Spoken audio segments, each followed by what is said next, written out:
in this system, I am not going to use elimination. Why? Elimination is for when I have two equations in standard form, a number times x plus a number times y equals a number. That is not what I have here. Here I have a y by itself. I have a variable by itself, okay? So I'm going to use substitution. What does that mean? That means I'm going to substitute something that's equal for something else. So for example, here, this y is the same as this y. So this expression, 3x plus 2, is equal to y. So I can substitute it in right here for y. So what does that look like? I'm going to write this equation, 2x minus 5, but instead of y, right, instead of y, 2x minus 5y equals negative 23. Instead of y, I'm going to substitute in this expression that's equal for y. And why am I doing that? Because now I can solve this equation. I can only solve equations that have one variable. So I can't solve this equation because it has two variables. But here, this I can solve. So I'm going to go ahead, I'm going to bring down 2x. I'm going to distribute. This is negative 5 times 3 is negative 15. Negative 5 times 2 is negative 10. I'm going to combine like terms.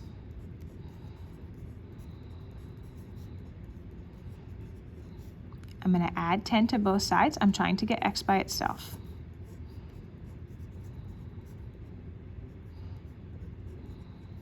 And I'm going to divide by negative 13. Negative divided by negative is positive. 13 divided by 13 is 1. Okay, I still need my x, so I have my x value, I need my y value, so I will take this equation, where y is already by itself, that's going to make my life pretty easy, and plug back in. So 3 plus 2, y equals 5. Look, I can check my answer. I'll use the other equation to check.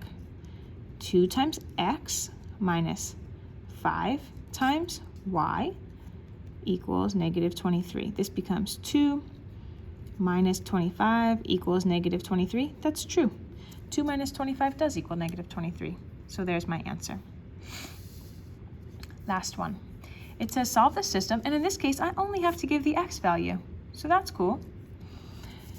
In this case, what I notice is that this y and this y are the same. So if this y is equal to this, and this y is also equal to this, right? That means everything in my four boxes is equal to each other, right? Because these two are equal because there's an equal sign. These two are equal because there's an equal sign. And these two are equal because they're both y. So everything here is equal. So what I can do is I can write an equation that looks like this.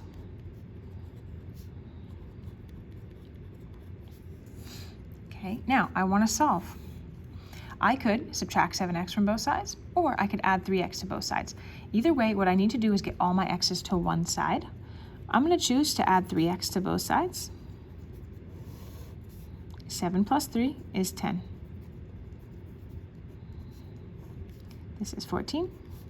Now I'm going to get x by itself. I'm going to add 16 to both sides.